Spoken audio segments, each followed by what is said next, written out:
we can notice immediately certain things that do not line up with the traditional Muslim view. One is that we notice that the words Islam and Muslim are seldom used in the Quran text, actually. The word Islam occurs only 8 times. The word Muslim occurs about 60 times. And they mean something different than what they came to mean later on, after 700 or so. Muslim in the Quran means someone who submits himself to God's will. The verb aslama means you submit yourself to God's will. That is, you recognize that there's only one God and that he is sovereign over all of us, and we have to, you devote yourself to God in some way. Muslim then means that you're submitted to God, but it doesn't mean you're a follower of a particular religion with the name of Islam. And similarly, the word Islam means the act of submitting to God's will. It isn't a name for a religion yet, it doesn't seem to me. And the way it's used in various sentences makes that quite clear. We can see an example of this in the Quran, Surah 3, or chapter 3, verse 67, where it says, Abraham was neither a Jew nor a Christian, but rather he was, what it says, Hanifan Musliman, which means something like a monotheist who submitted himself to God's will. So Abraham was, in that sense, a Muslim. He wasn't in the later sense with a capital M, a Muslim, obviously. So Muslim is seldom used in the Quran.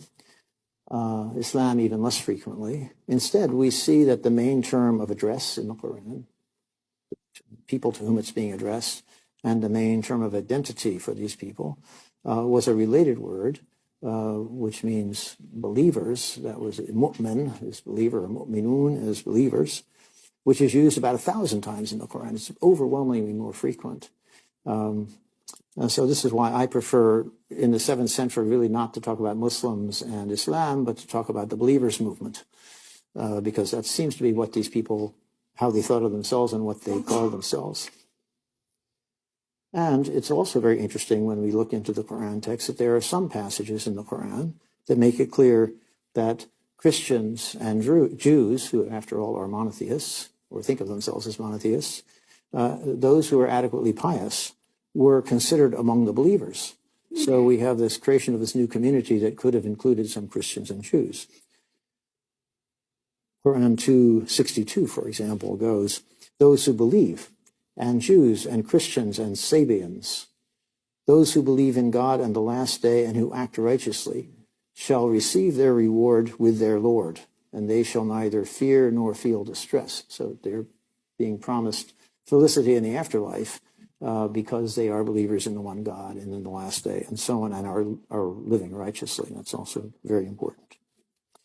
So in short, this early community that Muhammad founded seems not to have been limited to what we today call Muslims, but was apparently a kind of maybe a monotheistic revival movement focused on the ideas of God's oneness, the need for piety among his followers, and fear of the Last Judgment, which again, the Prophet may have expected to happen at any time. There are a few passages that suggest the imminence of it.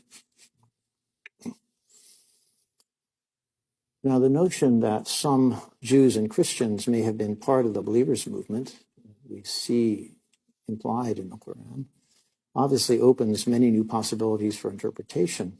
For one thing, it forces us to question the appropriateness of the very notion of conversion for the first several generations of this movement, that is in the 7th century, since conversion implies movement from one clearly defined set of religious doctrines to another, or from one clearly defined religious community to another. But in the early believers movement, as far as we can tell, we seem to have a community in which religious doctrines beyond the idea of strict monotheism were still kind of being felt out or worked out, still forming up. And there is evidence of a lot of fluidity between the Arabian believers and others, especially Christians, with whom they came into contact in the lands that they took over in Syria, Iraq, Egypt, and so on. We can't say as much for Jews and Zoroastrians, who are also numerous in the Near East, because we just don't have any evidence for them, unfortunately.